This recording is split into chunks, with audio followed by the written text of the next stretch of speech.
উদ্বোধক পার্থসারথীর পাঞ্চজন্য শঙ্খনাদে চিত্তের অবসাদ দূর হয়েছিল। আজ একটি বর্ষণ সিক্ত বিকালে অক্ষয়দার শঙ্খনাদের মাধ্যমে শ্রুতিপাঠের শুভারম্ভ। আমাদের একান্ত ঈশনা আজকের শ্রুতিপাঠ চিরস্মৃতিপাঠে জীবন্ত ও সংরক্ষিত থাকুক। আধুনিক জড়বাদী ব্যস্ততাকে অতিক্রম করে সার্থক জীবন জিজ্ঞাসার সন্ধানে আমরা আজ এক অনুপম শ্রবণ ইচ্ছায় যুক্ত হয়েছি। তাই সকল উৎসুক সতীর্থদের গীতা জীবনের পক্ষ থেকে গৈরিক অভিনন্দন। প্রচার প্রসারের বড়াই নয়, অন্তর্নিহিত জীবনবোধের বিকাশে বহিঃপ্রকাশে তাগিদেই আমাদের দীর্ঘ পথ পরিক্রমা। বর্তমান প্রবহমান সমাজ ঘড়ির প্রত্যেকটি দ্বন্দ্বে সমাজের ক্ষয়িষ্ণুতাকে আমরা সহ্য করে চলেছি, অথচ যুগে যুগে এই ক্ষয়িষ্ণুতাকে নিরাময় করার জন্য দৈবিক গুণ বিশিষ্ট যুগপুরুষরা তাদের পথ চলা ও অভিমন্ত্রে দীক্ষিত করে উত্থানে পতনে নিরন্তর জাগরুক থেকেছি। হ্যাঁ, আমরা যুগনায়ক বিবেকানন্দের শিকাগোর উদাত্ত আহ্বানের কালখণ্ডে শ্রুতিপাঠে আজ নিয়োজিত। তবে বর্তমান সময়কালের সাধ্যায়ে আমাদের নিযুক্তিকরণ অত্যন্ত সামান্য, অথচ সার্বিক বিকাশের অন্তঃশ্বাস শূন্য চাহিদা পাহাড় ছুতে চায়। আমাদের জড়বাদী চাহিদা ও একই সঙ্গে জীবনের আধ্যাত্মিক উত্তরণ কোথাও কি দ্বিচারিতা তৈরি করে না? বর্তমান জীবনবোধের সঙ্গে স্বাস্থ্য সুধার পথ নির্দেশগুলির আরোহণ কৌশল কিভাবে সম্ভব? জীবনবোধকে কিভাবে দৈবী সংস্কারের মার্গে উত্তরণ ঘটানো সম্ভব? এইরকমই অসংখ্য জিজ্ঞাসার সহজ সরল উপকরণ পর্যবেক্ষণ ও সিদ্ধান্তে উপনীত করে গীতাসারের আধারে প্রকৃত দৈবী সংস্কারের বিজ্ঞান এবং প্রযুক্তির ব্যবহারিক প্রয়োগ সুচারুভাবে আলোচনা করে চলেছেন উদাত্ত মহানুভব শ্রুতি নান্দনিক শাস্ত্রকার ডাক্তার আশিস কুমার মন্ডল মহাশয়। তাঁর আধ্যাত্মিক চিন্তার ভাব আমাদের হৃদয়ঙ্গম করার আন্তরিক প্রয়াস সকলকে কর্মোদ্যমী করে তোলে। আমাদের দৃঢ় বিশ্বাস আমরা আজকের ঈশ্বর পরিধানের আত্মীকরণের সাগ্রহে সুদীপ প্রসাদে গীতা সুদারস আস্বাদন করে ব্যবহারিক জীবনে প্রয়োগ করতে পারব।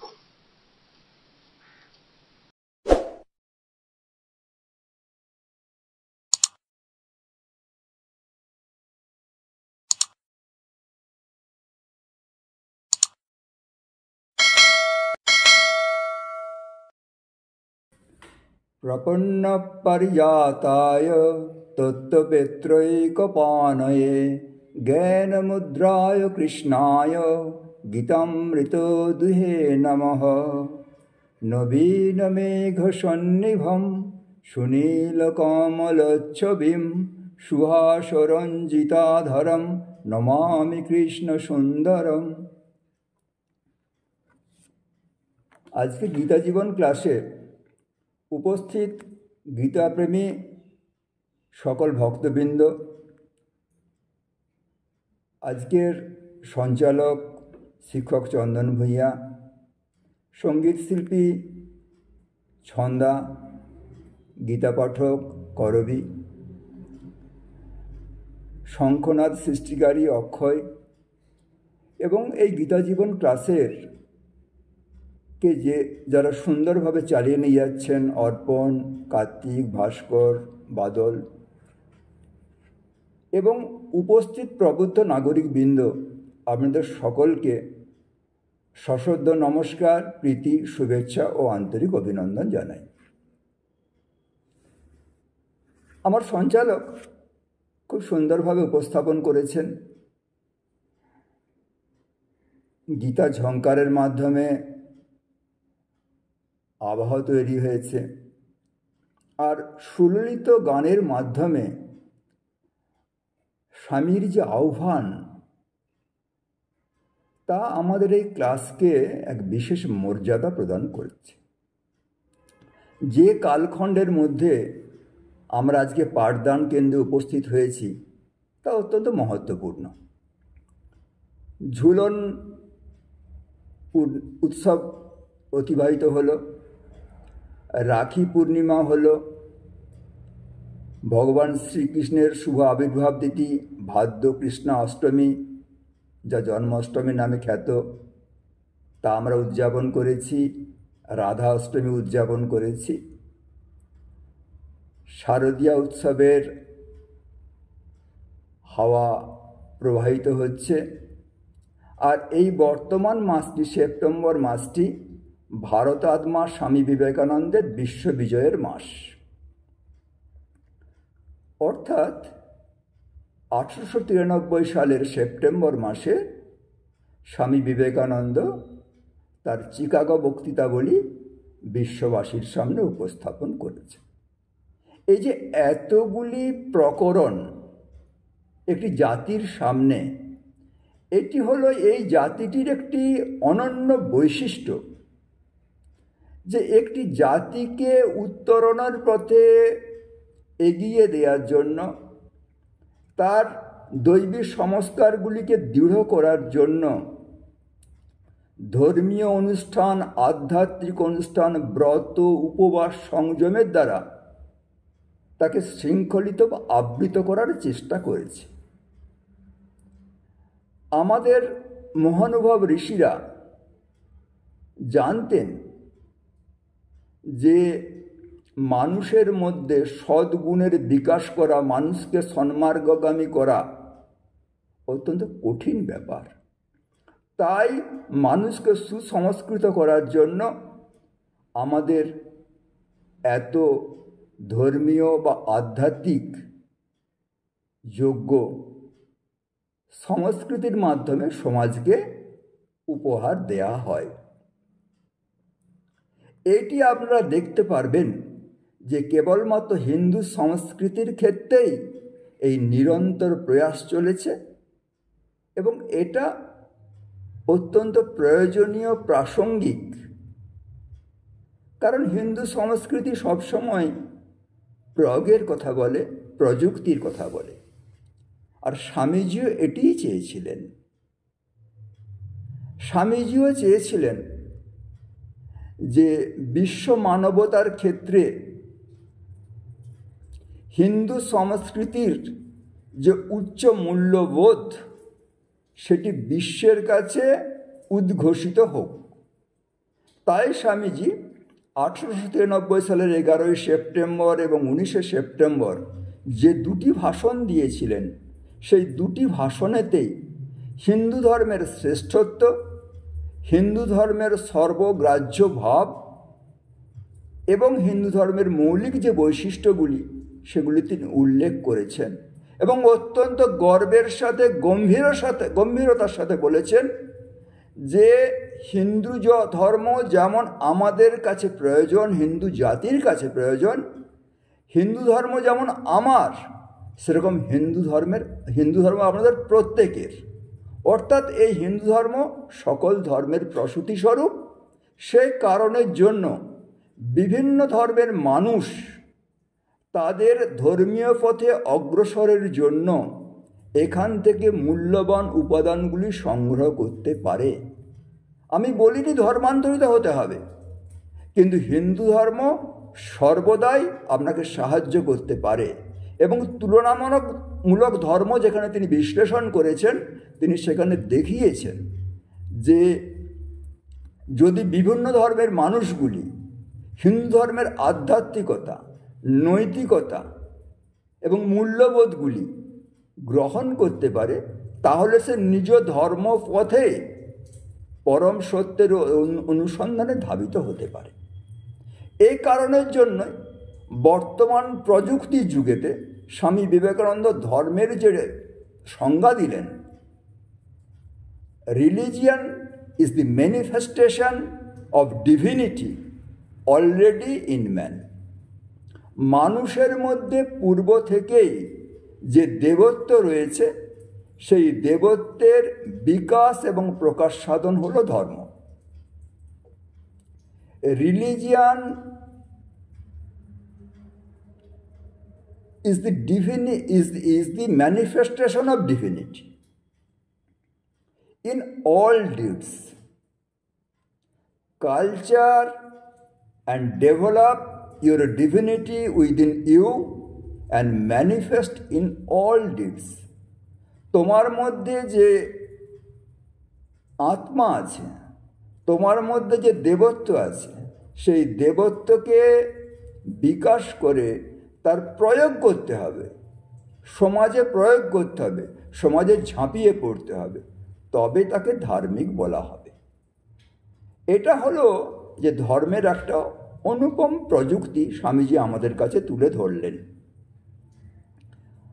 আর আজকে আমরা যে বিষয় একান্তভাবে আলোচনা করে চলেছি সেটা হলো যে আমাদের জীবনের প্রত্যেকটি ক্ষেত্রে আমরা কি করে এই দৈবী সংস্কারের প্রকাশ দেখাতে পারি। আজকে করবী যে 3টি শ্লোক আমাদের সামনে রাখলেন, দৈবী সংস্কারের শ্লোক, দৈবী সম্পদের শ্লোক, সেখানে প্রত্যেকটি বিষয়, প্রতিটি শব্দ যদি আমরা অনুধাবন করি তাহলে দেখা যাবে এই প্রতিটি শব্দই হলো ব্যবহারিক জীবনে প্রয়োগের শব্দ। তাহলে দেবত্বকে অনুভব করে ব্যবহারিক জীবনেতে আর এই দেবত্বের প্রকাশ ঘটাতে হবে, দৈবী সম্পদের প্রকাশ ঘটাতে হবে, এটি হলো আমাদের মুখ্য উদ্দেশ্য। আর এই কারণের জন্য কিভাবে এটা ডেভেলপ করতে হবে, শুধু শুনলে হবে না, এমনকি মুখস্থ করলেও হবে না। পরম পূজনীয়া প্রব্রাজিকা ভারতী প্রাণা মাতাজি, যিনি দীর্ঘ 27 বছর কাশীতে তপস্যা করেছেন, তিনি তার শিষ্যদের বলছেন, সন্ন্যাসিনী শিষ্যদের বলছেন যে গীতা পড়লে হবে না, গীতা মুখস্থ করলে হবে না, গীতার প্রতিটি মন্ত্রের উপর ধ্যান করতে হবে এবং পরে তার ব্যবহারিক জীবনেতে তার প্রকাশ ঘটবে। তো সেই কারণের জন্যই আমরা প্রথমের দিকে দৈবী সম্পদের বিস্তৃত আলোচনা করেছি। আর এখন আমরা এই দৈবী সম্পদগুলি আমাদের অন্তরে কী করে দৃঢ়মূল করা যায় তার জন্য আমরা যে প্রযুক্তির কথা বলতে চেয়েছি সেজন্য আমরা নাম দিয়েছি দৈবী সংস্কারের কৌশল ও প্রযুক্তি, আজকে পঞ্চম ভাগ। দেখুন, মানুষের জীবনেতে দু ধরনের সংস্কার আছে, শুভ সংস্কার আছে, অশুভ সংস্কার আছে। আর সব সংস্কারগুলি প্রকাশ পেতে চায়। আপনারা নাম শুনেছেন পরম পূজনীয় লাটু মহারাজ, স্বামী অদ্ভুতানন্দ। স্বামী অদ্ভুতানন্দ খুব কম বয়সেই ভগবান শ্রীরামকৃষ্ণ সকাশে এসছেন। যখন ভগবান শ্রীরামকৃষ্ণকে আবার তেল মাখাচ্ছেন তখন তার ভাব সমাধি হয়েছে, আর বহু সময় তার ভাব সমাধি হতো। তো একবার তিনি একটি মদের দোকানের সামনে দিয়ে হেঁটে যাচ্ছেন, হঠাৎ তার আর মদ পান করার নেশা হলো, আগ্রহ হলো। তিনি একটু পরে যখন তার সম্বিত ফেলল তিনি একটু বিস্মিত হয়ে বোঝার চেষ্টা করলেন। বিষয়টা হলো তিনি একটি মেষপালকের ছেলে, তো তার পিতৃকুলেতে আর মদ্যপানের অভ্যাস ছিল, সেই পিতৃজাত সংস্কার তার মধ্যে এসছে। এ কারণের জন্য আর সব সময় সংস্কারের প্রভাব আমাদের মধ্যে চলতে থাকে।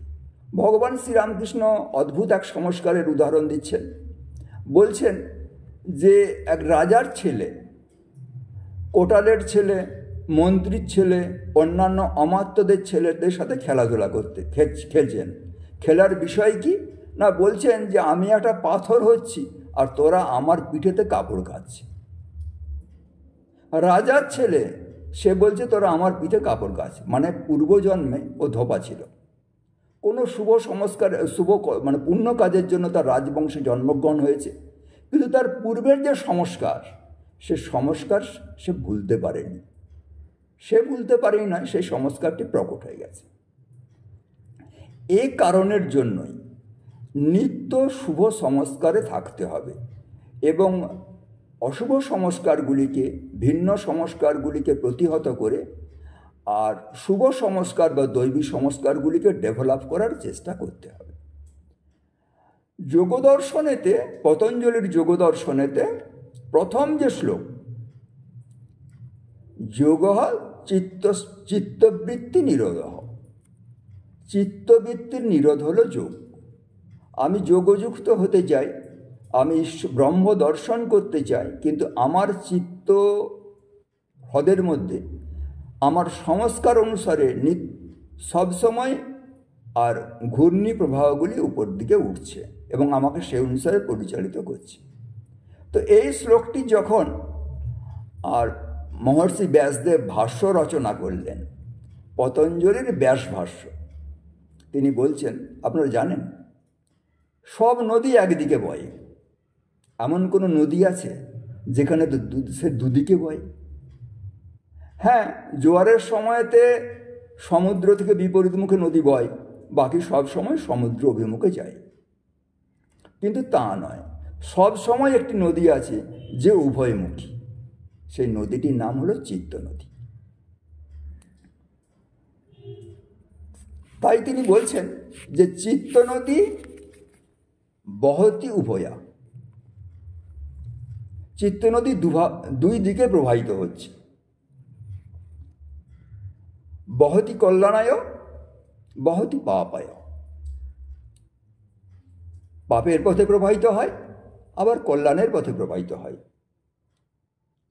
ইয়া কৈবল্য প্রাগ ভরা বিবেক নিমগ্না বহতি কল্যাণায়, ইয়া সংসার প্রাগ ভরা অবিবেক নিমগ্না বহতি পাপায়। বলছে যে এই যে স্রোত, চিত্ত নদীর যে স্রোত, যেটি কৈবল্য প্রাগ ভরা, মানে কৈবল্য মানে হলো কেবলম, মানে পতঞ্জলি যোগ দর্শনের যে ডেস্টিনেশন, যে মূল লক্ষ্য, সেটা হলো কৈবল্য লাভ। সেজন্য কৈবল্য পদ আছে, অর্থাৎ একমাত্র ভগবান, একমাত্র ব্রহ্ম, একমাত্র নিত্য সত্যকে পাওয়ার জন্য যে আকুতি, সেই আকুতিটি যখন থাকে চিত্ত নদীতে এবং সেটি যখন বিবেক নিমগ্না হয়, সত্য অসত্য, নিত্য অনিত্য, ধর্ম অধর্ম, এই ভাগ্যরাস যখন ক্ষমতা থাকে, তাকে বলা হয় বিবেক নিমগ্না।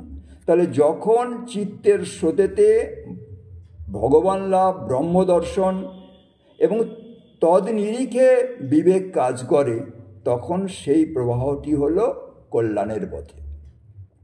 আর যখন সংসার আসক্তি থাকে, সংসারের সব কিছু আমি ভোগ করব, ইন্দ্রিয় সুখেতেই নিজে মোহিত হয়ে থাকব, তার জন্য অন্যায় কাজ করব, অধার্মিক কাজ করব, অসত্যের পথে যাব, আমার এই বিভেদ করার ক্ষমতা থাকবে না, তখন সেই চিত্ত নদীর প্রবাহটি হবে পাপের পথে। আমাদের কাজ কি হবে? আমাদের কাজ হবে যে কল্যাণ প্রবাহকে গতি দেওয়া এবং অকল্যাণ প্রবাহটিকে রুদ্ধ করা।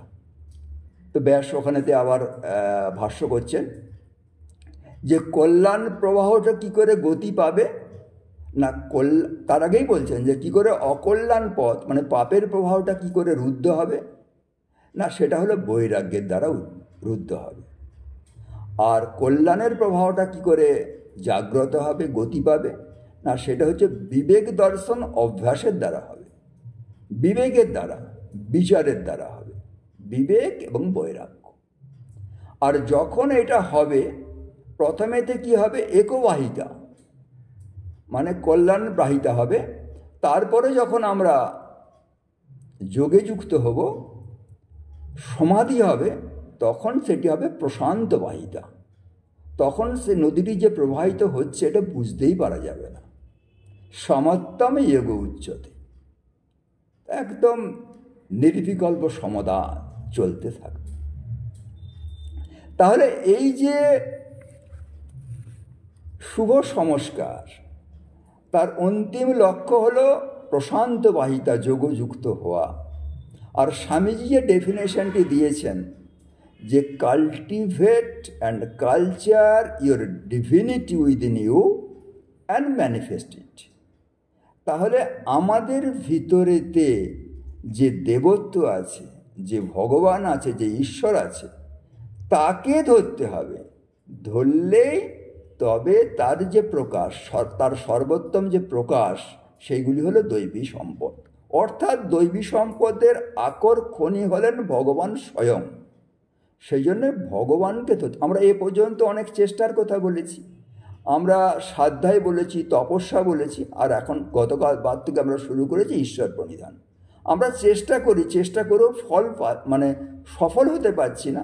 সেই জন্য ভগবানকে ধরার চেষ্টা করছি। শুধু বিচার করে মন ইন্দ্রিয়কে সংযম করে দৃঢ় প্রত্যয় আসছে না। এই দৃঢ় প্রত্যয় আসার জন্য আমাদের আর ঈশ্বরকে ধরতে হবে। তাই ভগবান শ্রীরামকৃষ্ণ এক কথাই বলেছেন, মনুষ্য জীবনের উদ্দেশ্য হলো ঈশ্বর লাভ। শুভ চিন্তা করতে করতে মানুষ শুভ হয়। ভগবান মানে কি, ঈশ্বর মানে কি না, যার মধ্যে নিখিল কল্যাণ গুণ আছে, যার মধ্যে অবগুণের লেশ মাত্র নাই, যিনি অপাপবিদ্ধ, যার মধ্যে কোনো পাপ নেই, সকল কল্যাণ গুণ বিশিষ্ট, তার চিন্তা করতে হবে। তার চিন্তা করতে করতে আমরা শুদ্ধ হয়ে যাব, আমরা পবিত্র হয়ে যাব। ভগবান শ্রীরামকৃষ্ণরা উদাহরণ দিচ্ছেন যে আরশোলা কুমোরে পোকার চিন্তা করতে করতে আর সে কুমোরে পোকারতে পরিণত হয়ে গেল। যে যার চিন্তা করে সে তার স্বরূপ প্রাপ্ত হয়। মা বলেছেন না, কারো দোষ দেখো না, তার মানে দোষ দেখলে ওই দোষী লোকটির স্বরূপ প্রাপ্ত হবে। আর ভগবানকে চিন্তা করলে ভগবানের স্বরূপ প্রাপ্তি হবে। ভক্তিযোগেতে এই কথা বলা হয় যে ভগবানের স্বরূপ চিন্তা করলে অন্তঃকরণ ভগবৎ স্বরূপতা প্রাপ্ত হয় এবং তখন ভগবান সম্বন্ধে তার সম্যক জ্ঞান হয়। আর ভক্তিযোগে এইটি হলো জ্ঞান। সুতরাং ভগবৎ স্বরূপতা প্রাপ্তির যদি আমরা চেষ্টা করি, তাহলে আর চেষ্টা না করেই আর পরপর করে আমাদের জীবনের মধ্যে আর দৈবী সম্পদের প্রকাশ দেখতে পাওয়া যাবে। ভক্তিযোগ আমরা পড়েছি দ্বাদশ অধ্যায়েতে, ময়ৈব মন অধ্যাত্স ময়ি বুদ্ধিম নিবেশয়। তো কী করে তাতে স্থিত হতে হবে, তাতে ধ্যান করতে হবে, কীভাবে উপাসনা করতে হবে, সেগুলো পরপর বললেন। বলার পর কি বলতে শুরু করলেন না, এগুলো তো করলে তোমার কি হবে না, আদ্যষ্ট্বা সর্বভূতানাম মৈত্র করুণ এবচ নির্মম নিরহংকার সমদুঃখ সুখস্কমি। অর্থাৎ তুমি যদি ভগবানের উপাসনাটা ঠিকমতো করো, তোমার মধ্যে যে ভগবৎ স্বরূপতা প্রতিষ্ঠা পায়, তাহলে অটোমেটিক্যালি ভক্তের লক্ষণগুলো দেখা যাবে। ভগবান শ্রীকৃষ্ণ মানুষের প্রতি তার এত ভালোবাসা, এত প্রীতি, বিভিন্ন জায়গায় বিভিন্নভাবে দৈবী সংস্কারের কথা বলেছেন এবং তা প্রাপ্তির উপায় বলেছেন। যখন প্রজ্ঞাস্থিতির কথা বলেছেন, সেখানে প্রজ্ঞাস্থিত কীভাবে হতে হবে, সমাধিস্থ হলে প্রজ্ঞাস্থিতি আসবে, প্রজ্ঞাবান কেমন করে আচরণ করবেন। দ্বাদশ অধ্যায়ে যখন ভক্তিযোগ বলেছেন, তখন ভগবানকে উপাসনা করলে তার মধ্যে কি ডেভেলপমেন্ট হবে সে কথা বলেছেন। যখন গুণত্রয় বিভাগ যোগ বলেছেন, গুণত্রয় বিভাগ যাওয়ার পরে আলটিমেটলি যখন গুণাতীতের লক্ষণ বলেছেন, সেখানে বলেছেন যে ভগবানকে উপাসনা করলে কীভাবে তার মধ্যে এই দৈবী সম্পদের বিচ্ছুরণ করবে। আর ইউনিক একটা কনক্লুশন করেছেন ষোড়শ অধ্যায়তে দৈবাংশু সম্পদ বিভাগ যোগেতে, সেখানে 26টি দৈবী গুণের কথা বলেছে। তাহলে ভগবান আমাদের কাছে মূলত যে বিষয়টা বলতে চেয়েছেন যে ভগবৎ স্বরূপতা প্রাপ্তির জন্য যদি চেষ্টা করে, তাহলে মানুষের মধ্যে এই দৈবী সংস্কারগুলি বিকাশ হবে, প্রকাশ হবে। তো এই বিষয়ে গীতাজি এত পরামর্শ দিয়েছেন যে আমরা মানে দুহাত ধরে রাখতে পারবো না। আমি দু একটা কথা বলি। অভ্যাস যোগ যুক্তেন চেতসানান্যগামিনা পরমম পুরুষম দিব্যম জাতি পার্থানুচিন্তয়ন। বলছে, হে পার্থ, অভ্যাস যোগ যুক্ত হয়ে অনন্যগামী হয়ে, মানে বিষয় চিন্তা না করে শাস্ত্র এবং আচার্যের উপদেশ অনুসারে তুমি জ্যোতির্ময় পরম পুরুষ ভগবানের ধ্যান করতে করতে তুমি তাকেই প্রাপ্ত হবে। তাহলে অভ্যাসযোগ দ্বারা যদি শাস্ত্র এবং আচার্যের উপদেশ অনুসারে সেই জ্যোতির্ময় ভগবানকে যদি আমরা ধ্যান করি, উপাসনা করি, তাহলে তাকে প্রাপ্তি হয়ে যাবে। তাকে প্রাপ্তি হলেই এই দৈবী সংস্কারগুলো ফুটে উঠবে। আর এই যে ভগবানকে ধরে রাখা, ঈশ্বর প্রণিধান করা, এই উপাসনা করার তার যে কি ফল, সে কথা বলতেও আর গীতাজির ক্লান্তি নেই। অনন্য সৃত্যান্তমাম এ জনা পরিউপাসতে তেষাম নিত্যাভিযুক্তানাম যোগক্ষেমম বহাম্যহম। যে অনন্য চিন্ত হয়ে, মানে আর অন্য কোনো চিন্তা না, ভগবান বেঁচে রেখে আর অন্য কোনো চিন্তা না করে আমার উপাসনা করে, যে সবসময় আমাতেই যুক্ত থাকে, আমি তার যোগ এবং ক্ষেম বহন করি। ভগবান শ্রীরামকৃষ্ণ বলছেন যে দেখো, যে ঈশ্বর ছাড়া আর কিছু জানে না, ঈশ্বর তার দায়িত্ব নেন। একটা সুন্দর ঘটনা আছে, আপনারা জানেন, হয়তো অনেকে জানেন। সে কাশীতে জগন্নাথ মিশ্র থাকতেন। অত্যন্ত পবিত্র একটি পরিবার, স্বামী স্ত্রীতে থাকতেন, আর সব সময় ভগবানের উপাসনা করতেন, গীতা পাঠ করতেন, গীতার মহাপণ্ডিত। তো একবার যখন এই শ্লোকটি উপরে তিনি ধ্যান করছেন, ভাষ্য রচনা করছেন, তখন ভক্তের কি হয়, ভগবানের প্রতি অনেক সময় তো খুব করুণার ভাব আসে, বাৎসল্যের ভাব আসে, প্রিয় ভাবলে এটা ভাবটা আসে। তো তিনি কি করলেন, ভগবান এই যোগ এবং ক্ষমা বহন করবেন মাথায় করে, এটা কি বলবে, মানা যায়? দদাম্যহম, উনি কেটে লিখে দিলেন দদাম্যহম, বইবেন না, দেবেন।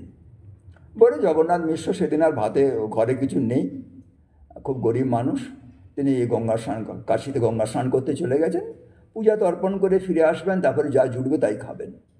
এমতো অবস্থাতে দুটি সুন্দর ছেলে, মাথায় পাগড়ি বাঁধা দুটি ছেলে, আর মাথায় করে দুটো বড় বড় ডালিতে প্রচুর খাদ্যদ্রব্য নিয়ে আর ওই জগন্নাথ মিশ্রের বাড়িতে এসছেন। প্রচুর খাদ্যদ্রব্য, সুন্দর সুন্দর খাদ্য। জগন্নাথ মিশ্রের স্ত্রী দেখে তো অভিভূত হয়ে গেলেন যে কি ব্যাপার, তোমরা কারা?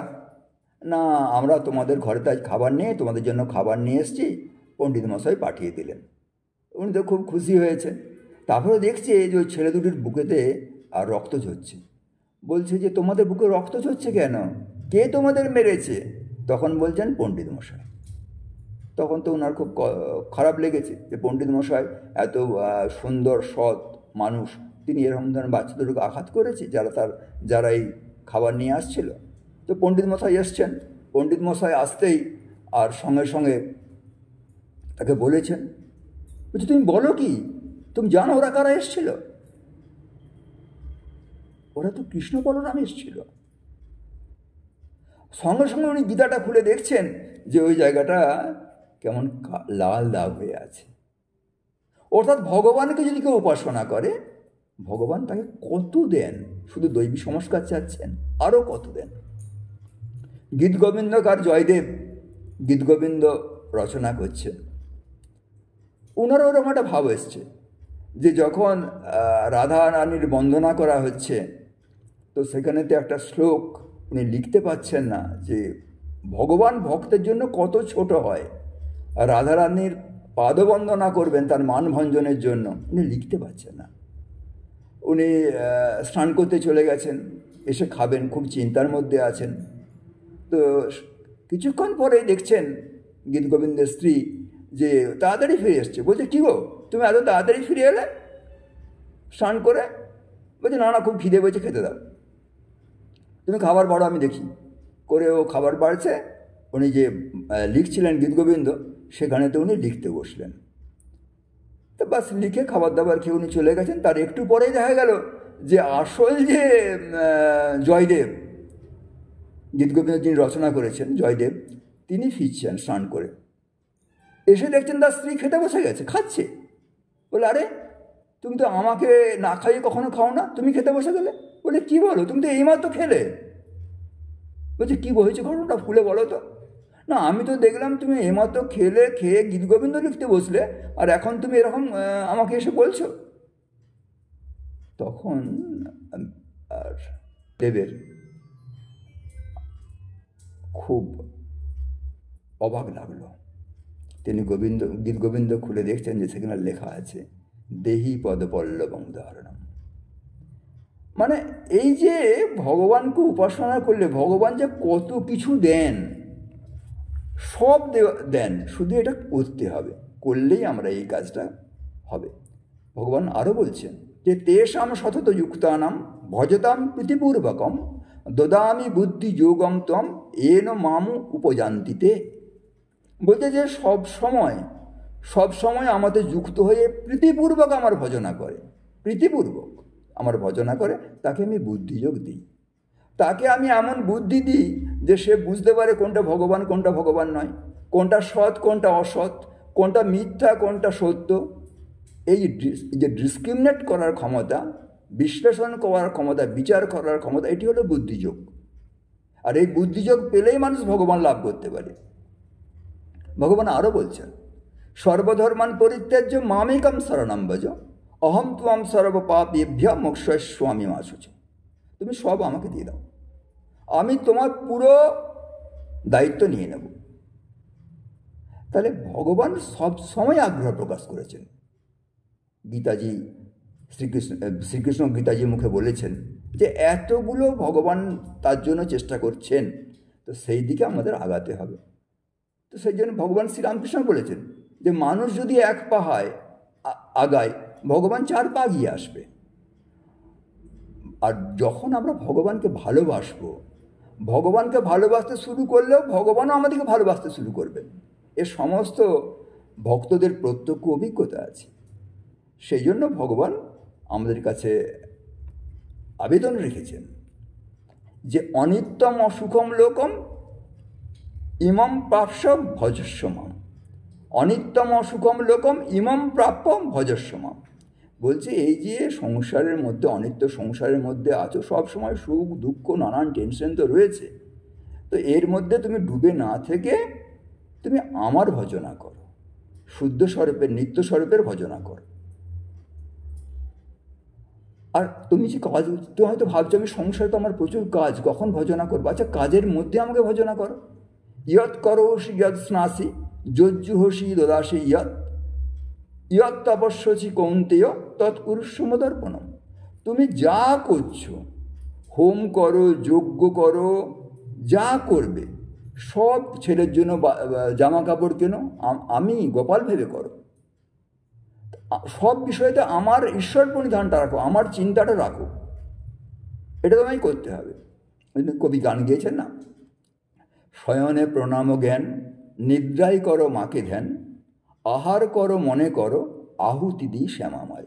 মানে সব কাজগুলির মধ্যে মায়ের চিন্তা, মা কালীর চিন্তা রয়েছে। রামপ্রসাদের গান এটি। সেজন্য ভগবান আবার বলছেন যে মনমনা ভব মদভক্ত মদ যাজি মাম নমস্কুরু। বলছে যে মনটা আমাকে দিয়ে দাও, তুমি আমার ভক্ত হও, আমার পূজা উপাসনা করো এবং 2 হাত তুলে আমাকে নমস্কার করো।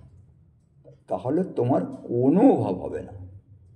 তোমার দৈবী সংস্কার আসবে, তোমার যোগক্ষেম আসবে, অর্থাৎ স্বরূপত তুমি সামগ্রিকভাবে পূর্ণ স্বরূপে জ্ঞান, মানে ষড়ৈশ্বর্য বিশিষ্ট যে ভগবানের ঐশ্বর্য, ষড়ৈশ্বর্য বিশিষ্ট ভগবান তাকে সম্পূর্ণরূপে পাবে এবং তত্ত্বত পাবে।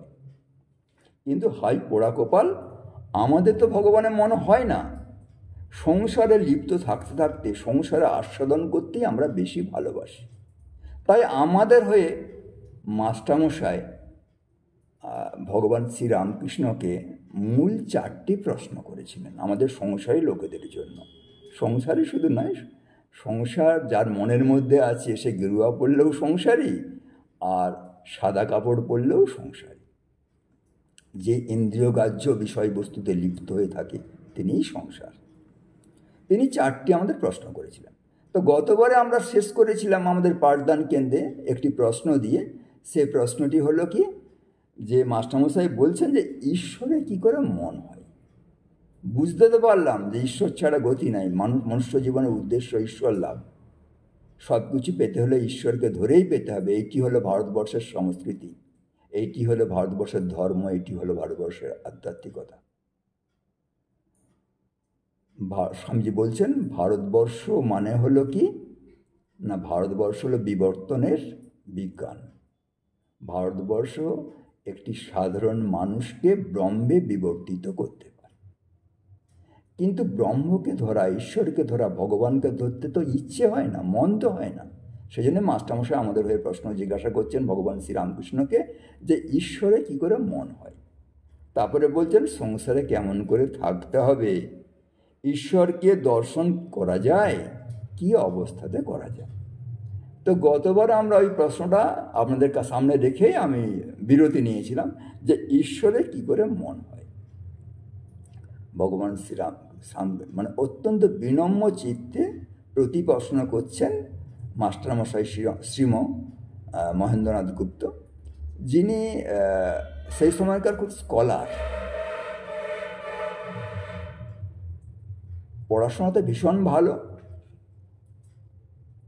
এবং পরবর্তীকালে যিনি 4টে প্রতিষ্ঠানতে অধ্যাপনা করতেন, 4টি জায়গাতে। তার নিজের একটা স্কুলও ছিল, এবং এমন কাজ করতে হতো তাকে যে তিনি হেঁটে যাওয়ার সময় পেতেন না, তাকে পালকিতে করে যেতে হতো। সেই মানুষটি অত্যন্ত বিনম্র চিত্তে আর ভগবান শ্রীরামকৃষ্ণকে প্রশ্ন করছেন যে ঈশ্বরে কি করে মন হয়। ভগবান শ্রীরামকৃষ্ণ বলছেন যে ঈশ্বরের নাম গুণগান সর্বদা করতে হয়, আর সৎসঙ্গ। 2টি কথা বললেন একটু থামলেন, ঈশ্বরের নাম গুণগান এবং সৎসঙ্গ। তারপরে বলছেন যে ঈশ্বরের ভক্ত সাধুদের কাছে মাঝে মাঝে যেতে হয়। সংসারের ভিতর, বিষয় কাজের ভিতর রাত দিন থাকলে ঈশ্বরে মন হয় না।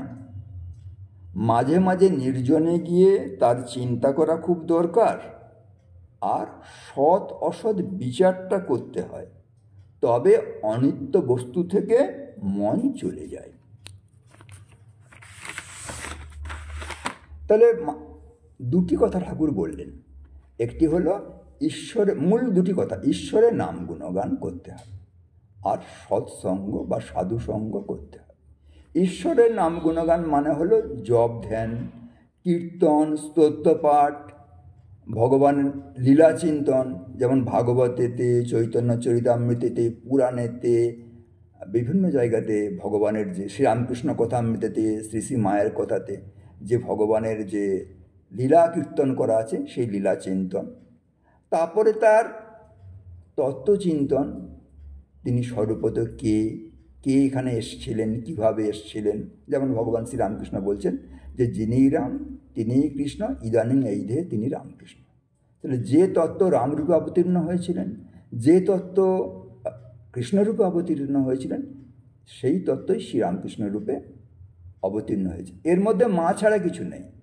তাহলে পরম কল্যাণময়ী যে ব্রহ্মশক্তি, তিনিই রামকৃষ্ণ দেহেতে লীলা করছেন। এই নিরন্তর চিন্তা, কিছু না পারো অন্তত তার যে যে যে মানে ক্ষেত্রগুলিতে তিনি লীলা করেছেন সেই লীলাস্থানগুলি চিন্তন করলেও লীলা চিন্তন করা হয়। অর্থাৎ ভগবানকে ভালোবাসতে হবে। অশেষ কল্যাণ গুণসম্পন্ন ভগবানের স্বরূপ নিত্য চিন্তা করতে করতে ভগবৎ স্বরূপতা আসবে। যেমন বড় চুম্বকের কাছে থাকতে থাকতে আবেশ হয়, তার সেরকম আবেশ হবে, তার নিয়ন্ত্রণে বা স্মরণ হয়ে গেলে ভয় চলে যাবে। তো আপনারা জানেন যে একবার হরি মহারাজ, যোগীর মহারাজ, তখন স্বামী যোগানন্দ হননি, যোগী মহারাজ একবার এসে ঠাকুরকে বলছেন যে কামটা যায় কি করে। মানে যৌন লিপ্সাটা কী করে যাবে? তখন ভগবান শ্রীরামকৃষ্ণ বলছেন, হাততালি দিয়ে হরিনাম করবি। তখন মানে নামের মাহাত্ম্য বলছি, হাততালি দিয়ে হরিনাম করবি। তখন যোগীন মহারাজের পছন্দ হলো না, যে এই একটা সাধারণ কথা আমাকে বলে দিল, আমি ভাবলাম যৌগিক ক্রিয়া প্রক্রিয়া শিখিয়ে দেবে, তা না করে বলছে হরিনাম করলে কাম চলে যাবে। আচ্ছা ঠিক আছে, উনি বলেইছেন যখন আবার করে দেখি। তখন যোগীন মহারাজ আর খুব নিবিষ্ট মনে কিছুদিন হরিনাম করতে শুরু করলেন, আর দেখা গেলেন যে কামাসক্তি চলে গেল। পরে যোগীন মহারাজের কথাটা বলছে। নামের যে মাহাত্ম্য আছে আপনারা জানেন, যে কোথার মধ্যে আরেকটি ঘটনা আছে যে বিভীষণ একজনকে রামের কাছে পাঠাচ্ছেন, তো সমুদ্র পার হতে তখন তো সেতু নির্মাণ হয়নি, তো কি করে যাবে? বোঝায় ঠিক আছে আমি একটা ব্যবস্থা করে দিচ্ছি, তোর কাপড়ের খুঁটেতে আমি একটা জিনিস বেঁধে দিচ্ছি, এটা দিলেই তুই সমুদ্র হেঁটে পেরিয়ে যেতে পারবি। তো সে সমুদ্র দিব্যি হেঁটে পেরিয়ে যাচ্ছিল, আর মাঝ সমুদ্রে এসে তার হলো যে বাবা ও কী এমন জিনিস দিয়েছে যে আমি সমুদ্রটা হেঁটে পেরিয়ে যাচ্ছি। আবার খুলে দেখি তো লেখা আছে রামচন্দ্রের নাম লেখা আছে। তো বাবা এর জন্য হয়, তখন তার বিশ্বাস চলে গেল, ডুবে গেল। অর্থাৎ রাম নামেতে মানুষ অসাধ্য সাধন করতে পারে, সেজন্য নামের এত মহিমা। সেজন্য ভগবান শ্রীরামকৃষ্ণ নাম গুণগান করার জন্য এত আগ্রহ প্রকাশ করেছেন। তারপরে তিনি যেটি বলেছেন সেটি হলো সৎসঙ্গ বা সাধুসঙ্গ। সাধুর কাছে বারবার ধরে যেতে হবে, সাধুর কাছে না গেলে আর ভগবানের প্রতি ব্যাকুলতা আসবে না। সাধু শব্দের যদি ব্যুৎপত্তিগত অর্থ আমরা দেখি, তাহলে সাধ ধাতুর সঙ্গে উন প্রত্যয় করে সাধু শব্দটি হয়েছে। এর অর্থ হলো ধর্ম এবং ঐক্য সাধন করে সমস্ত বাসনা কামনা যিনি জয় করতে পেরেছেন তিনি হলেন সাধু।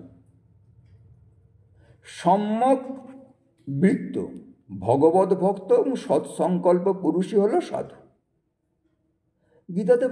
গীতাতে ভগবান বলছেন সাধু কথা বলতে গিয়ে, অপি চেত সুদূরাচার ভজতে মামান্য ভাগ সাধুরেব সমন্তব্য সম্যক ব্যবসিত হিসেবে। অপি চেত সুদূরাচার, যদি কোনো দুরাচারী ব্যক্তিও হয়, ওটা আমি বাদ দিয়ে দিলাম, ওটা পরে এই কন্টেস্টে অন্য কন্টেস্টে আলোচনা হবে। কথাটা বলা হচ্ছে ভজতে মামান্য ভাব সাধুরেব সমন্তব্য। যে ভজত মাম মানে আমাকে যে ভজনা করে, ভজতে মাম অনন্য ভাব, যে আমাকে অনন্য ভক্তি দিয়ে মানে সংসার আসক্তি না রেখে এক মনে নিবিষ্ট চিত্তে আমার ভজনা করে, সেই হলো সাধু। সাধুরেব সমন্তব্য, তাকে সাধু বলে জানবে। তো ঠাকুর বলছেন সাধু চিনব কী করে? বলতে যার মন প্রাণ ঈশ্বরে তো অর্পিত, যে কামিনী কাঞ্চন ত্যাগী, যে সকলের কল্যাণ চিন্তা করে, সেই হলো সাধু। ভাগবতের সুন্দর একটি কথা আছে, তিতিক্ষিব কারুণিকা সুহৃদ সর্বদেহিনম অজাত শত্রুব শান্তাহা সাধ্য সাধু ভূষণাহ। তিতিক্ষিব, যার মধ্যে প্রচুর তিতিক্ষা আছে, ত্যাগ আছে, যিনি অত্যন্ত করুণাপূর্ণ দৃষ্টিতে সবের দিকে তাকিয়ে থাকেন, এবং সুহৃদ সর্বদেহিনাম, সর্বদেহীর সর্বমানুষের যিনি সুহৃদ কল্যাণ চিন্তাকারী, তিনি হলেন, এইগুলি হলো সাধুর ভূষণ। যার কোনো শত্রু নেই, কাউকে শত্রুবোধ করেন না, অদ্বেষ্ট্বা সর্বভূতানাম মৈত্র করুণায় এবচ। ভর্তৃহরি বলছেন যে সাধু কে জানো না? যিনি খলকে সাধু করেন, মূর্খকে বিদ্বান করেন, শত্রুকে মিত্র করেন, পরোক্ষকে প্রত্যক্ষ করান, হলাহল বিষকে অমৃত বানিয়ে দেন, তিনিই সাধু। শিবকে দেখেছেন না? হলাহল পান করেছে জগৎ কল্যাণের জন্য। এই হলো সাধু, এদের সঙ্গে সঙ্গ করতে হবে। সাধু সঙ্গে কি লাভ হয়? ঠাকুরকে জিজ্ঞাসা করছে, ঠাকুর পর বলছেন যে সাধু সঙ্গ কেন করতে হবে, সাধু সঙ্গ করলে কি লাভ হয়? বলছি দেখো, সংসারী ব্যক্তির সাধু সঙ্গ বড়ই দরকার, কারণ ভবরোগ তো লেগে আছে, সংসারে অশান্তি, ভালো লাগা খারাপ লাগা সব সময় তো লেগে আছে, তাই সাধুসঙ্গ সর্বদা প্রয়োজন। সাধুসঙ্গ করলে ঈশ্বরে অনুরাগ হয়। সাধুকে দেখলে দেখা যাচ্ছে সাধু ভগবান নিয়েই ব্যস্ত আছেন। তাহলে আমরা সবসময় সংসারে আছি, নানান বিষয়ে জুড়ে আছি, তাহলে আমরা যদি মাঝে মাঝে তাদের কাছে যাই, তাহলে আমাদেরও প্রেরণা পাই যে আমাদেরও ভগবানের ভজন করা দরকার। আর সাধুকে দেখলে ভগবানের প্রতি ভালোবাসা হয়। সাধু সঙ্গ করতে করতে ঈশ্বরের জন্য প্রাণ ব্যাকুল হয়। দেখুন, ভগবানকে তো আমরা প্রাথমিকভাবে কেউ দেখিনি। তার মাহাত্ম্য হলো ভক্তের মধ্যে। ভক্তের জীবন আমাদের কাছে কত কল্যাণকর সেটা আমরা যদি প্রকৃত সাধুর সংস্পর্শে আসি সেটা আমরা বুঝতে পারি। আমার জীবনেতে এরকম অভিজ্ঞতা হয়েছিল যে তারা কত ভালোবাসে, এবং যখন তাদের কাছে যেতাম তখন মনে হতো কয়েকটা দিন আর ঈশ্বর প্রসঙ্গেতেই জীবনটা অতিবাহিত করি, সংসারের জিনিসের প্রতি অরুচি লাগতো। আর এটা করতে থাকলে এই ভাবটা আসবে। সাধুর কাছে গেলে ত্যাগের ভাব আসে, ত্যাগের মূল্যটা বোঝা যায় যে আমি যাকে বড় জিনিস মনে করছি, আমি যাকে চাই করছি, এই মানুষটি তাকে ছেড়ে কত পরম আনন্দে আছে, এই বোধটা আমার মধ্যে জাগ্রত হয়। সাধু সঙ্গ ব্যতি রেখে মানুষের মোহ বা চটকা ভাঙে না। এগুলি সব ভগবান শ্রীরামকৃষ্ণের কথা। সাধু সঙ্গ করলে মূল্যবোধ বোঝা যায়, কোন জিনিসে কতটা মূল্য দিতে হবে, কোন জিনিসে কতটা মূল্য দিতে হবে না। আর এই যে আমরা দৈবিক গুণ, 26টি দৈবিক গুণের কথা বলছি, এই 26টি দৈবিক গুণের যে প্রয়োগ বা প্রকাশ সেটা কিন্তু একজন সাধুকে দেখলে বুঝতে পারা যায়। সেই জন্য সাধুর কাছে যাওয়াটা অত্যন্ত প্রয়োজনীয়। আরেকটি কাজ হয় সাধুর কাছে গেলে, সেটা হলো সাধু অনেক সময় করুণাবশে মানুষের মধ্যে যে খারাপ সংস্কারগুলি আছে, যে আসরিক সংস্কারগুলি আছে, সেই আসরিক সংস্কারগুলিকে সরিয়ে দিতে পারে। আপনারা দেখেছেন ভগবান শ্রীরামকৃষ্ণের সকাশে গিরিশ ঘোষ এসছিলেন, তার কীরকম ধরনের সংস্কার ছিল, তার কীরকম ধরনের নারী আসক্তি, তার কীরকম ধরনের মাদক আসক্তি, তার কীরকম ধরনের দাম্ভিকতা, অহংকার সব ছিল। অথচ তিনি কিসে পরিণত হয়েছিলেন? ভগবান শ্রীরামকৃষ্ণ বলছেন, তোমার অবস্থা এমন হবে যে লোক দেখে অবাক হবে। তিনি নিজে বলছেন যে what is the miracle with Sri Ramakrishna. শ্রীরামকৃষ্ণের মিরাকেল কী ছিল? সেই মিরাকেলটা হলো যে গিরিশ ঘোষ মাটিতে বসলে মাটিটা 7 হাত নেমে যাবে তার পাপের জন্য, আর যে বিবেকানন্দ এমন উচ্চ অধিকারী যে সে মাটিতে স্পর্শ করতে পারে, সে মাটির থেকে 7 হাত উপরে থাকবে। এই দুটো মানুষকে একই আসনে বসাতে পেরেছিল। ভগবানের কাছে গেলে, সাধুর কাছে গেলে, আর এইরকম ধরনের অশুভ সংস্কার চলে গিয়ে শুভ সংস্কার এসে হাজির হয়। কালীপদ ঘোষের নাম শুনেছেন আমরা তো। গিরিশ ঘোষ কালীপদ ঘোষকে পরিচয় করে দিচ্ছে শ্রীরামকৃষ্ণ সকাশে গিয়ে, বলছে যে ইনি আমার দাদা। অর্থাৎ গিরিশ ঘোষের যে বদগুণগুলি ছিল কালীপদ ঘোষের তার থেকে অনেক বেশি পরিমাণেতে ছিল। তো একবার কালীপদ ঘোষ দক্ষিণেশ্বরে গেছেন, তখন যাওয়ার পরে শ্রীরামকৃষ্ণ জিজ্ঞাসা করছে কী চায়? ও তো মদ খেয়ে মদে বিভোর হয়ে আছে, বলছে একটু মদ পাওয়া যাবে? তখন শ্রীরামকৃষ্ণ বলছে হ্যাঁ পাওয়া যাবে, জরুর পাওয়া যাবে। তখন বলছে আমি যে মদ দেবো সেই মদের নেশা তুমি কি সহ্য করতে পারবে? তখন কালীপদ ঘোষ বলছে কি বিলিতি মদ? করে ওখানেতে বসেছে। ভগবান শ্রীরামকৃষ্ণ তার করুণ আবেশ দিলেন, আর সে গভীর ধ্যানমগ্ন হয়ে গেল। মানে ওই যে মদ, এই মদের থেকে আরও ওই যে ঠাকুর মাঝে মাঝে করতেন না, টলতেন না, তখন বলতেন মাকে যে আমি কি মদ খেয়েছি, না আমার পা টলছে কেন? বলছে না, তুমি মায়ের ভাবামৃত কারণবারই প্রাণ করেছ। তো এইরকম করে দেখা যায় যে মানুষের জীবনকে এই সাধু সঙ্গ কীভাবে প্রভাবিত করতে পারে। তো নাম গুণগান এবং সাধু সঙ্গ, আর এই দুটি করতে করতে আমাদের ঈশ্বরেতে মন হবে। কিন্তু আমরা সংসারী মানুষ, সংসারের থেকে কেমন করে করব? মাস্টারমশাই দ্বিতীয় প্রশ্ন, যে সংসারে কেমন করে থাকব যাতে করে আমার মধ্যে আর এই দৈবিক সংস্কারগুলি দৃঢ় হবে এবং ভগবান লাভ পথে আমি আগাতে পারব। তো এর পরের দিনে আমরা এই প্রশ্নের উত্তরে যাব যে সংসারে কেমন করে থাকব। ওম শ্রীরামকৃষ্ণ অর্পণমস্তু।